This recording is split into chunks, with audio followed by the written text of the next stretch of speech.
Frères et sœurs, bonjour. Bonjour. Bon sabbat.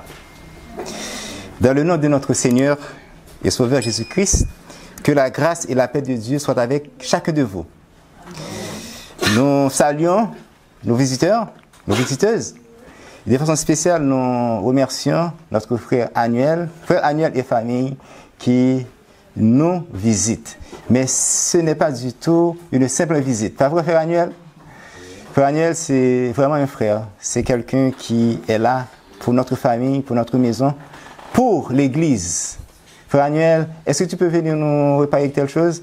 Ah, il n'y a aucun problème. Le lendemain, Frère Annuel est là. Frère Annuel est toujours présent pour nous. Frère Annuel, c'est quelqu'un qui aime notre église, qui aime notre famille. Et je voulais absolument partager ce que j'ai le plus cher avec Frère Annuel. C'est la vérité. Et je dis merci. Et Dieu a donné de la sagesse à ce frère qui puisse accepter et d'être membre de notre église, d'accepter ces vérités. Et nous disons gloire à Dieu. Et merci à notre Dieu pour cela. Et ce sabbat 26 août, nous allons voir notre quatrième et dernière présentation de notre série dont le thème est... C'est quoi le thème? Les fêtes de l'Éternel dans son sanctuaire. Cette dernière présentation a le même titre que les deux précédentes. C'est quoi? Le symbolisme des fêtes dans la Nouvelle Alliance. Il s'agit de la troisième partie du symbolisme des fêtes. Est-ce que vous comprenez? Good. Dans la première partie du symbolisme, nous avons vu le symbolisme des fêtes du printemps. Dans la deuxième partie, nous avons vu le symbolisme des fêtes d'automne. Et dans celle-là, nous allons voir le symbolisme des deux dernières fêtes, des deux fêtes du chapitre 25 de Lévitique. Alors, nous allons prier avant de commencer.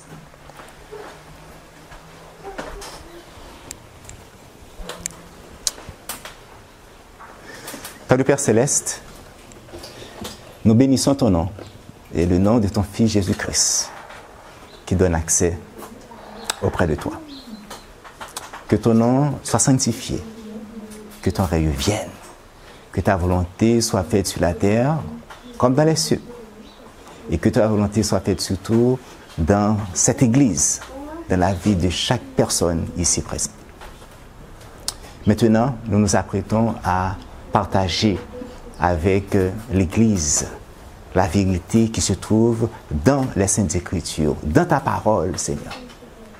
Nous te disons merci de nous avoir utilisés, merci de nous inspirer et permets, Seigneur Dieu, que tes enfants puissent comprendre ces choses, puissent vivre selon ces vérités, Seigneur, pour leur bien. Et moi qui vais prendre la parole, je te prie de m'accorder ton Esprit Saint. Accorde-leur aussi ton Esprit Saint, l'esprit de discernement, Seigneur Dieu, afin qu'ils puissent assimiler, comprendre ces choses. Que soit ainsi, au nom de ton Fils Jésus-Christ qui vit et qui règne au siècle des siècles. Amen. Question. Dans quel livre de la Bible avons-nous pris connaissance des 7 fêtes annuelles de l'Éternel? Amen. Lévitique 23. Je parle des fêtes annuelles. Il s'agit de Lévitique 23. Et les deux autres fêtes qui se trouvent dans le chapitre 25. OK? Il y a les fêtes annuelles et aussi il y a les fêtes qui se trouvent dans Lévitique 25. Lévitique 23, verset 4 nous dit: Voici les fêtes de l'Éternel, les saintes convocations que vous publierez à leur temps fixé. Ces fêtes sont la Pâque, la fête des pains sans levain, les prémices, les semaines, les trompettes, les expiations, les tabernacles. Et les deux autres de Lévitique 25 qui sont l'année sabbatique et le jubilé. Nous venons d'énumérer en tout combien de fêtes? 9 fêtes. Nous venons d'énumérer 9 fêtes. Cependant, ok, nous ne devons pas oublier que le sabbat est aussi une fête hebdomadaire et non annuelle. Annuelle, tu entends ton nom aujourd'hui, hein? Lévitique 23, versets 1 à 3. L'Éternel parla à Moïse et dit, « Parle aux enfants d'Israël, et tu leur diras, les fêtes de l'Éternel que vous publierez seront de saintes convocations. Voici quelles sont mes fêtes. » Verset 3. « On travaillera 6 jours, mais le 7e jour est le sabbat, le jour du repos. » Le texte ne dit pas un jour de repos, mais le jour du repos. L'Éternel définit et détermine que le 7e jour est le jour du repos. Il y aura une sainte convocation, comme aujourd'hui. Vous ne ferez aucun ouvrage. C'est le sabbat de l'Éternel dans toutes vos demeures. Ce n'est pas le sabbat juif, mais le sabbat de qui? Le sabbat de l'Éternel. Le sabbat fait vraiment partie des fêtes de l'Éternel. Et à partir du verset 4, l'Éternel commença à dicter à Moïse les 7 fêtes annuelles qui ne sont que de saintes convocations, comme le sabbat. Les fêtes annuelles étaient de grands moments de rencontre fraternelle entre les différentes tribus. Des moments solennels qui avaient un but précis. Patriarches et prophètes, page 529, paragraphe 1. Le but de ces solennités annuelles était d'encourager jeunes et vieux au service de qui? Au service de Dieu, comme c'est le cas dans nos camps meetings. Tout en donnant aux habitants des diverses parties du pays l'occasion de faire connaissance et de resserrer ainsi les liens qui les attachaient les uns aux autres et au Seigneur. C'était vraiment des moments de joie, des moments de contentement, comme nous l'avons déjà mentionné. Rayon de santé, page 74, paragraphe 6, juste pour vous rappeler. Le voyage que l'on accomplissait 3 fois par an, parce que le peuple se déplaçait dans le premier mois, ok, et pour les 3 premières fêtes, et ensuite dans le 3e mois pour la fête des semaines, ok, et dans le 7e mois pour les 3 dernières fêtes. Le voyage que l'on accomplissait 3 fois par an à Jérusalem pour faire quoi? Pour assister aux fêtes annuelles, la semaine passée en plein air sous des tentes pendant la fête des tabernacles étaient des occasions de se recréer et de se réjouir hors de chez soi. Ces fêtes rendues plus agréables et plus touchantes par l'hospitalité que l'on offrait aux étrangers, aux Lévites et aux pauvres mettaient tout le monde en joie. Les 4 premières fêtes étaient fêtées au printemps, allant du 1er au 3e mois selon le calendrier juif, et les 3 autres fêtes étaient fêtées en automne, le 7e mois. 2e et 3e, ok, présentation. Dans la 3e présentation, nous avons compris que les fêtes sont en lien avec la structure du sanctuaire. Pas vrai? Sanctuaire qui est divisé en combien de parties? En 3 parties. Qui sont? Le parvis, le lieu saint et le lieu très saint. Et qui avait aussi 3 types de services. Pas vrai? C'est quoi le premier service? Le service quotidien, le service circonstanciel et le service annuel. 3 types de services et le sanctuaire était divisé en 3 parties. Maintenant, je vous mets à l'écran les fêtes annuelles et leur symbolisme. Question de réviser. La Pâque, c'était le 14 Nissan. Elle symbolise quoi? Le sacrifice de Jésus, la mort de Jésus. Ok. Les pains sans levain, c'était le 15 Nissan, le lendemain.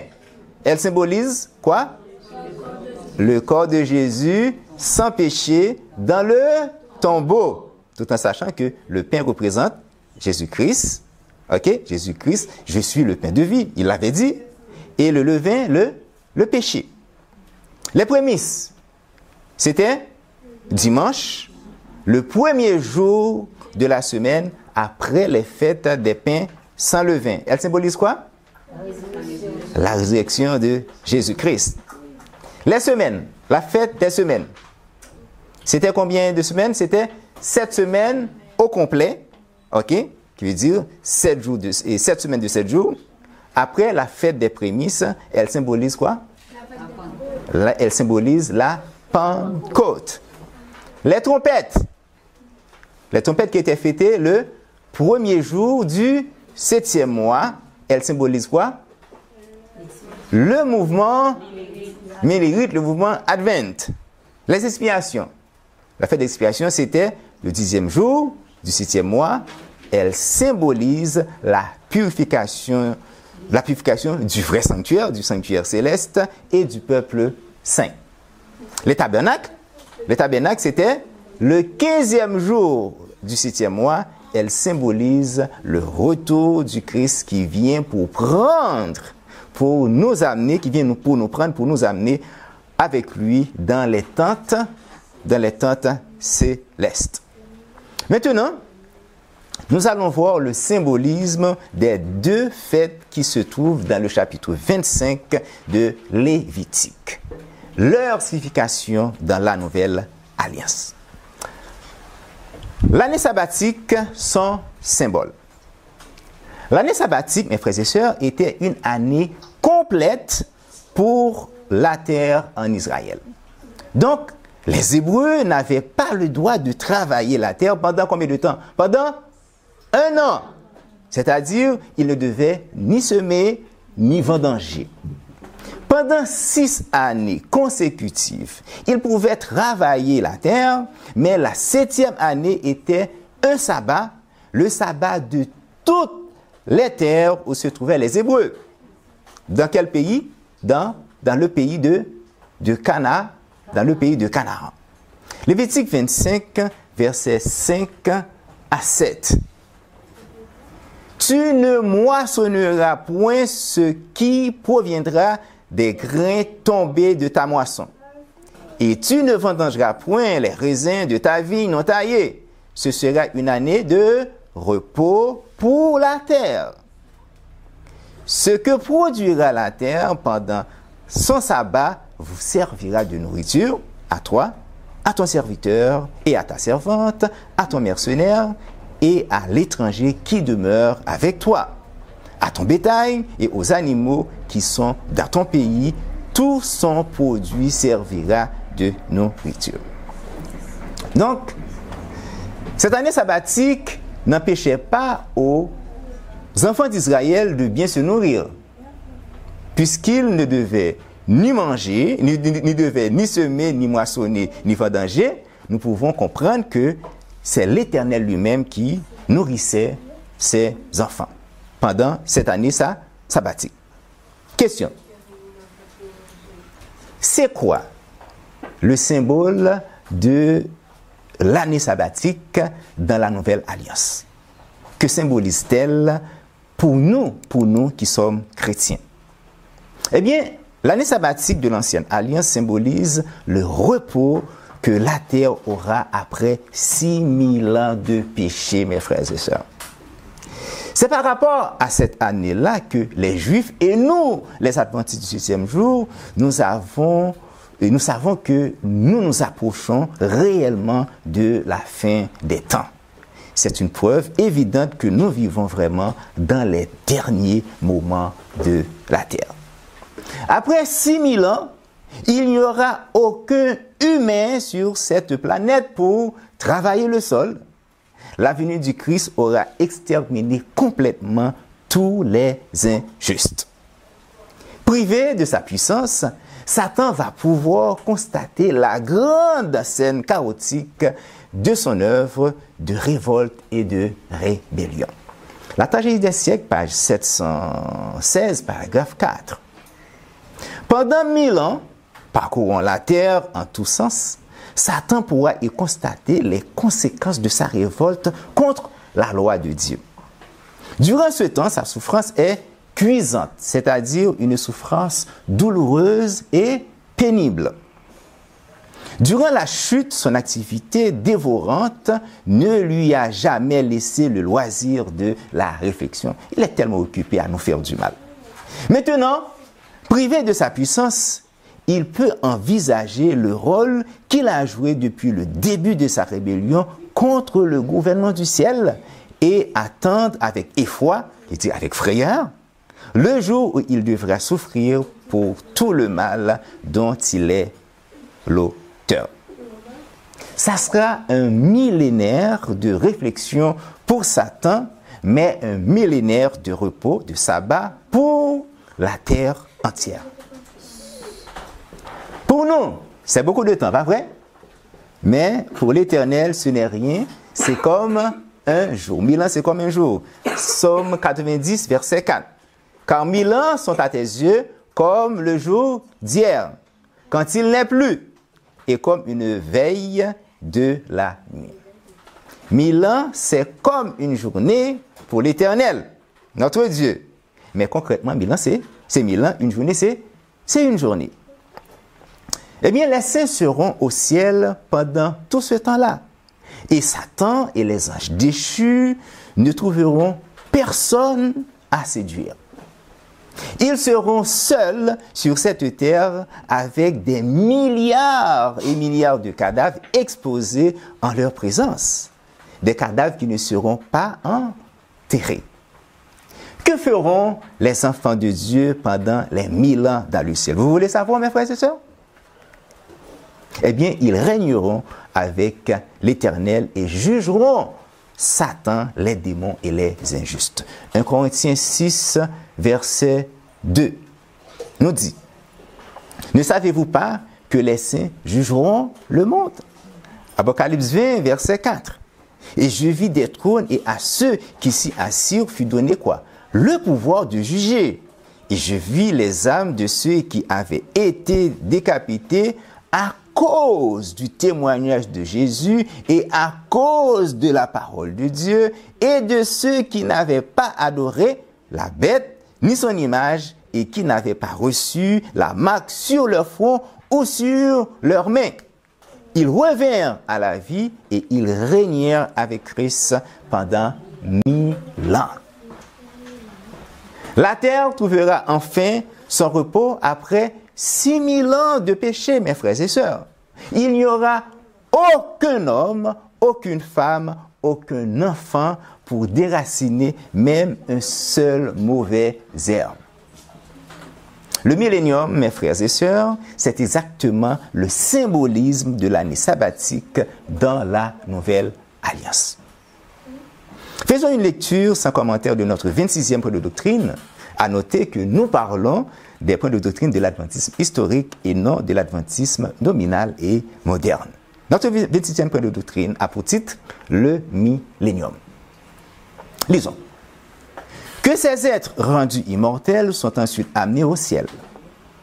Dans la nouvelle Jérusalem, la maison du Père dans laquelle il y aura de nombreuses demeures, Jean 14, verset 1 à 3, où il règne avec Christ pendant 1000 ans. Pour faire quoi d'après vous? Jugeant le monde et les anges déchus, c'est-à-dire qu'il détermine la punition qui leur sera attribuée à la fin des 1000 ans. Durant ce temps, la terre est dans un état dévasté et chaotique, décrit tel qu'au commencement, par le même terme grec abusos, c'est-à-dire abîme, et que Satan y est confié durant les 1000 ans et y est finalement détruit, que le théâtre de la ruine pour laquelle il a œuvré dans l'univers sera pour un temps sa sinistre prison méritée, ainsi que le lieu de son exécution finale. Fin de lecture. C'est un point de doctrine que nous aurons à voir ensemble dans notre série de 28 principes fondamentaux. Maintenant, voyons la toute dernière des deux fêtes de Lévitique 25. Il s'agit de quelle fête? Il s'agit du jubilé. Cette fête est aussi un sabbat, un autre sabbat pour la terre. Sabbat qui ne se fait après 50 années, où les propriétaires, selon l'ordre de l'Éternel, devraient retrouver leur terre. Nous l'avons mentionné. OK? Nous l'avons déjà mentionné, OK, dans la première présentation. Ce n'était jamais dans la volonté de Dieu que l'on vende de façon définitive une portion de terre en Israël. Lisons le texte en question, il est tellement bien expliqué. Lévitique 25, versets 11 à 17 et le verset 23.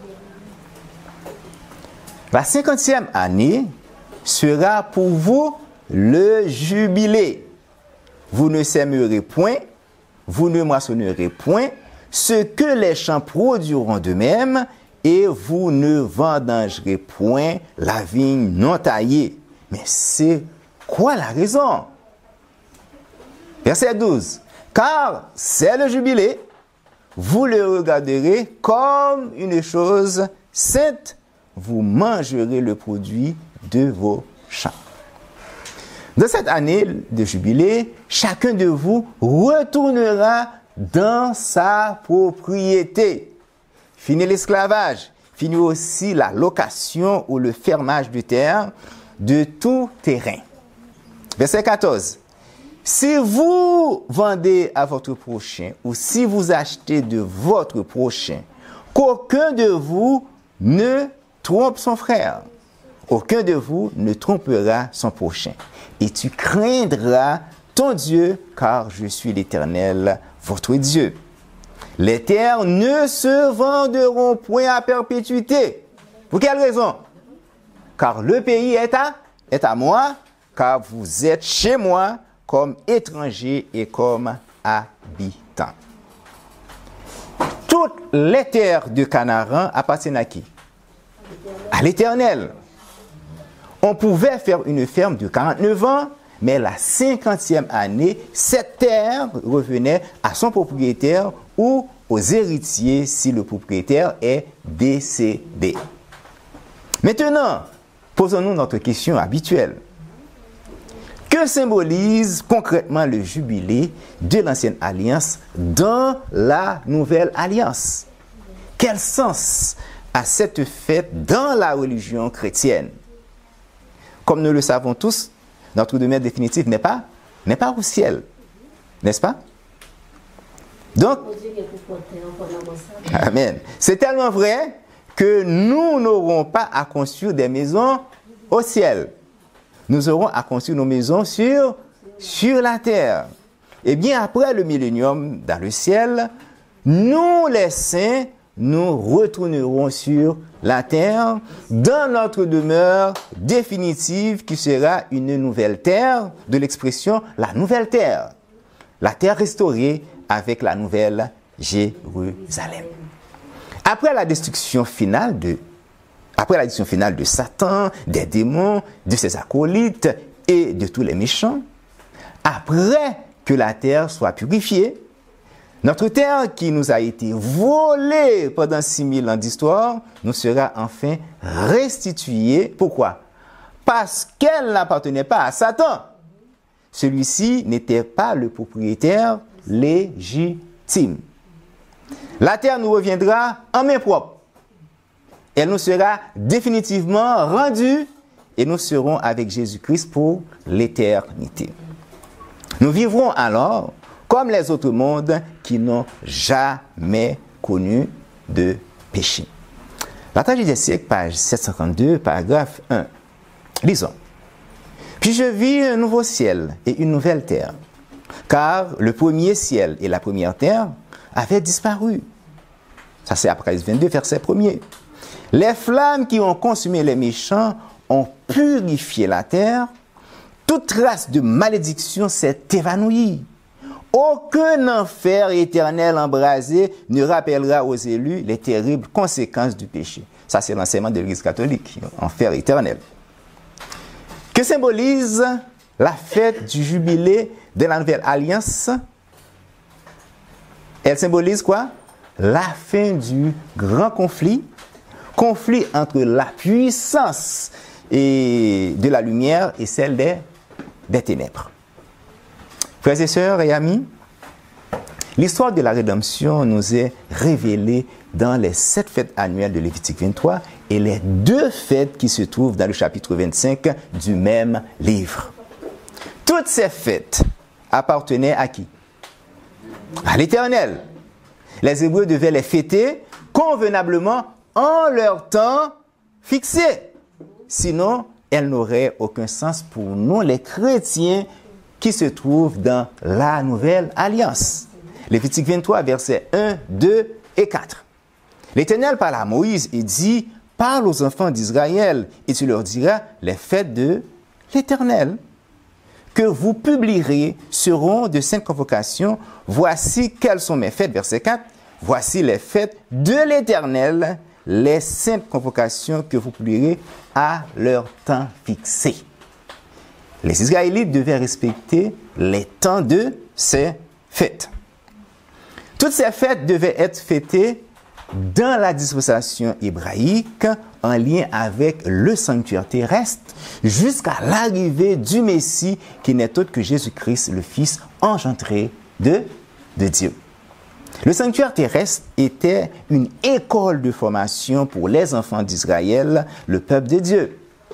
Et il reste une école de formation pour nous, le peuple chrétien, qui est l'Israël spirituel. L'étude du sanctuaire nous aide quoi? À comprendre l'histoire de la rédemption en qui? En Jésus-Christ, et il nous trace en même temps le chemin du ciel. Notre verset, Psaume 77, verset 14, verset matin, « Ô Dieu, ta voix est dans ton sanctuaire. » Asaph, un lévite qui était au service de l'Éternel dans le sanctuaire hébraïque, allait tomber. Asaph était tenté par la méchanceté. Il portait envie aux insensés, aux méchants qui menaient la belle vie dans son temps. Toutefois, mes frères et sœurs, le sanctuaire dans lequel Asaph œuvrait a rendu Asaph intelligent. L'étude du sanctuaire lui a ouvert les yeux. De là, il avait compris qu'il était stupide et pas du tout brillant de porter envie aux insensés, aux méchants de son époque. C'est Asaph lui-même qui a rendu témoignage de son envie malsaine. Il nous dit dans le psaume 73. Nous allons lire les versets 1 à 3, 17 et 22. Vous pouvez lire ce chapitre vous-même à la maison. Devoir de maison. Psaume 73, 1 à 3, 17 et 22. Mon pied allait fléchir. Mes pas étaient sur le point de glisser. Pourquoi d'après vous? Car je portais envie aux insensés en voyant le bonheur des méchants. La connaissance du sanctuaire va lui ouvrir les yeux. Vous allez voir. Verset 17. Jusqu'à ce que j'eusse pénétré où? Dans le sanctuaire de qui? De Dieu. Pour faire quel constat, mes frères et sœurs? Et que j'eusse pris garde au sort final des méchants. J'étais stupide et sans intelligence. J'étais à ton égard comme les bêtes. L'enseignement du sanctuaire a rendu Asaph intelligent. Il n'y a pas de doute, mes frères et sœurs, que la voix de l'Éternel est effectivement dans son sanctuaire, comme nous le mentionne le psaume 77, verset 14. Vous et moi, par le sanctuaire, nous avons compris beaucoup de choses et nous voyons clairement la voix de l'Éternel, notre Dieu. La question que nous devons nous poser ce matin, allons-nous marcher dans la voie de l'Éternel? Parce qu'il nous a tracé le plan du salut. Prophétiquement, nous savons où nous sommes rendus dans l'histoire de notre humanité. Avec une parfaite exactitude, nous pouvons énumérer étape par étape les événements devant produire avant le retour en gloire de notre Sauveur et Seigneur Jésus-Christ. Est-ce que ce n'est pas vrai? Amen. Les millérites, dans leur temps, avaient sonné quoi? Avaient sonné la trompette. C'était quoi? C'était la 5e fête, la fête des trompettes. Aujourd'hui, nous vivons dans le temps de la 6e fête. C'est quelle fête? C'est la fête des expiations. C'est l'époque du jugement du peuple de Dieu et de la purification du sanctuaire céleste. Il va nous rester quoi? Il va nous rester la fête des tabernacles, de la nouvelle alliance, bien sûr. La 7e, la dernière selon Lévitique 23, où la terre trouvera son repos de sabbat après les 6000 ans du règne de Satan. Et ensuite, le jubilé. De quelle alliance? De la nouvelle alliance, où notre planète nous sera définitivement restituée, où le Christ régnera éternellement sur le peuple saint. Ce n'est pas moi qui l'ai dit, mes frères et sœurs. Daniel 7, verset 27. Le règne, la domination et la grandeur de tous les royaumes qui sont sous les cieux seront donnés au peuple des saints du Très-Haut. Son règne est un règne éternel et tous les dominateurs le serviront et lui obéiront. Par les différents royaumes, les différents rois, présidents et tous les hommes influents sur la terre, Satan a gouverné notre planète. Planète que l'Éternel avait placée sous la gouvernance de qui?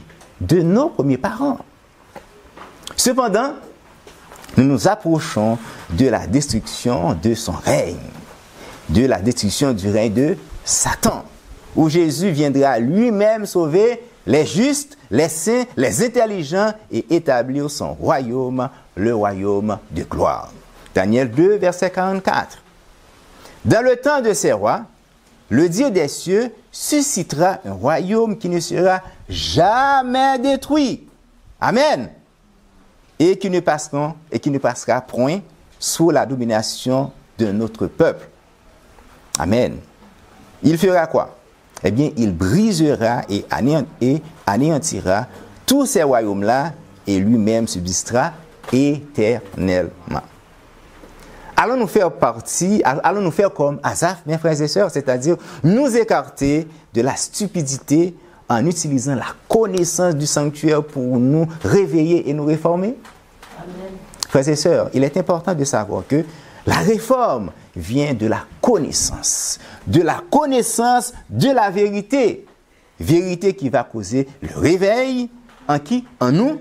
Sans la vérité, mes frères et sœurs, sans le réveil, il ne peut y avoir de réforme. Un tout dernier point avant de terminer. Il nous est vraiment nécessaire et important de savoir comment se comportaient les Hébreux au temps du jour des expiations afin de faire pareil, n'est-ce pas? Ok?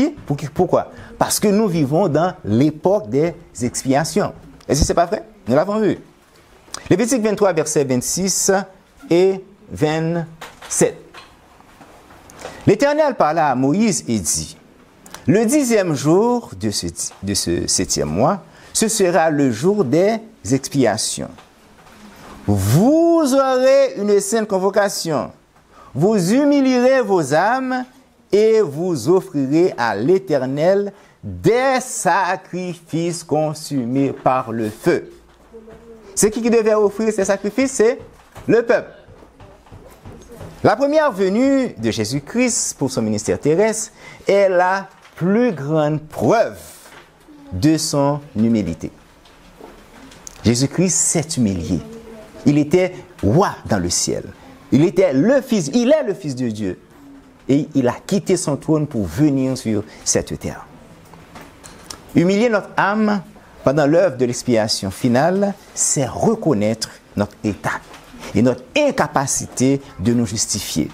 C'est avoir la crainte de Dieu, c'est lui confesser nos fautes dans un esprit de repentance. L'expression sacrifice consumé par le feu que nous avons vu tout le long de cette série, à sa signification en Christ, mais en nous les hommes, elle symbolise la mort de notre égaux. Il nous est nécessaire et primordial d'apprendre à mourir et non de savoir comment vivre. Watchman Nee, un évangéliste chinois de l'église méthodiste, mentionne ceci. Écoutez, ce qui préoccupe beaucoup de chrétiens, c'est de savoir comment vivre, alors qu'ils devaient apprendre comment mourir.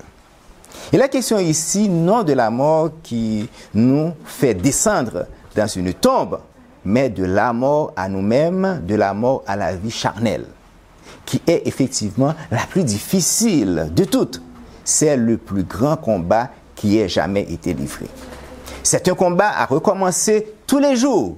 Tous les jours, il faut crucifier la chair avec ses passions. La croix où doit se trouver crucifiée notre chair, c'est-à-dire notre air naturel, doit agir chaque jour dans notre vie. Fin de lecture. Jésus, notre modèle, avait accepté de se sacrifier pour nous. Il s'est humilié jusqu'à la croix où il trouva sa mort. Comme lui, nous devons crucifier notre moi et mourir. Au jour des expiations dans l'ancienne alliance, tous les Israélites s'humiliaient. Nous autres aussi, nous devons faire pareil pendant que nous vivons l'expiation finale, l'expiation de la nouvelle alliance. Nous devons prendre connaissance de notre état et de notre incapacité de nous justifier et de nous purifier. C'est vraiment le moment de confesser nos fautes dans un esprit de repentance, tout en ayant la répugnance et le dégoût pour le péché. Lisons cette citation, mes frères et sœurs. Toute cette cérémonie était destinée à graver profondément dans l'esprit des Israélites la sainteté de Dieu et son horreur du péché, et de plus à montrer qu'on ne peut pas entrer en contact avec le péché sans en être souillé. Chacun était exhorté à faire quoi? À humilier son âme pendant que cette œuvre d'expiation se réalisait. On devait mettre de côté toute préoccupation terrestre. Et l'Assemblée d'Israël devait passer solennellement cette journée dans la contrition devant Dieu par la prière, le jeûne et un profond examen de conscience. Qu'il soit ainsi pour les membres de l'Église le refuge des saints. Toutes les personnes qui refusent de s'humilier sont des personnes orgueilleuses et seront renversées. Proverbe 15, verset 25. L'Éternel renverse la maison des orgueilleux. Une personne qui refuse de s'humilier pendant la période de l'expiation finale mourra dans son orgueil. Que nous dit l'Éternel de ces gens? Lévitique 23, verset 29. Toute personne qui ne s'humiliera pas, ce jour-là sera retranchée de son peuple. Il nous est salutaire, mes frères et sœurs, de nous conformer à la voix de l'Éternel, notre Dieu. Et n'oubliez surtout pas que sa voix se trouve où? Dans son sanctuaire. À noter que c'est notre devoir maintenant de partager cette connaissance à nos prochains. Il n'est pas du tout sage de la garder pour soi. La tragédie des siècles, page 531, paragraphe 1. Ceux qui ont reçu la lumière doivent rendre témoignage des grandes vérités que Dieu leur a confiées. Il n'y a pas de droit d'auteur dans la vérité, mes frères et sœurs. Je reprends. Ceux qui ont reçu la lumière doivent rendre témoignage des grandes vérités que Dieu lui a confiées. Le sanctuaire céleste est le centre même de l'œuvre de Dieu en faveur des hommes. Il intéresse tous les habitants de la terre. Il nous expose le plan de la rédemption, nous amène à la fin du temps et nous révèle l'issue triomphante du conflit entre la justice et le péché. Il est donc important que chacun l'étudie à fond et soit en état de rendre raison de l'espérance qui est en lui. Frères et sœurs et amis, c'était là la dernière présentation de notre série qui avait pour thème les fêtes de l'Éternel dans son sanctuaire. Restez dans la voie de l'Éternel notre Dieu et soyez bénis au nom de notre Sauveur et Seigneur Jésus-Christ. Amen. Amen. Amen.